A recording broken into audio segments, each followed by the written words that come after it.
Mummy, आज रक्षाबंधन येतोय, आज काय गोड बनवणार? तर रक्षाबंधन स्पेशल आज आपण बनवणार आहोत नारळी पाक। आपण एक नॉनस्टिक पॅन घेतला आहे, त्यामध्ये आपण 2 ते 3 चमचे तूप घालून घेऊया। तूप तापलंय, आपण ह्याच्यामध्ये 3 वाटी ओलं नारळ घेतलेलं आहे किसलेलं।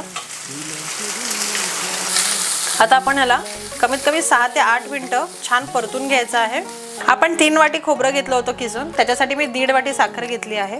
आता छान फास्ट गॅसवरती आपण एकजीव करून घेऊया। तर साखर विरघळण्यासाठी आपण 2 ते 3 मिनिटं झाकण देऊन ठेवूया। साखर पूर्ण विरघळली आहे। आता आपण याला मीडियम फ्लेम वरती अजून एक 5 ते 6 मिनिटं छान शिजवून घेऊया। आपण सतत हलवत राहायचंय चमच्याने, नाहीतर मग ते करपणार खाली। आपण या मिश्रणामध्ये 2 ते 3 चमचे नारळाचं दूध ऍड करणार आहोत। याच्यामुळे वडी खूप छान क्रिस्पी आणि खुसखुशीत लागते। जर नारळाचं दूध तुमच्याकडे नसेल तर तुम्ही 2 ते 3 चमचे मिल्क पावडर सुद्धा ऍड करू शकता। मिश्रण अजून आपल्याला एक 5 मिनिटं मीडियम फ्लेम वरती परतून घ्यायचं आहे। ड्राय करायचं आहे आपल्याला मिश्रण। एक प्लेट घ्यायची आहे, त्याच्यामध्ये आपण आता ड्रायफ्रुट्स टाकून घेऊया। आता आपण मिश्रण त्या प्लेटमध्ये काढून थापून घेऊया। आता आपण हे अर्धा तास थंड करायला ठेवूया, मग आपण याच्या वड्या पाडून घेऊया। बघा किती छान टेक्स्चर आलेलं आहे। आता आपण याला वडी कापून घेऊया।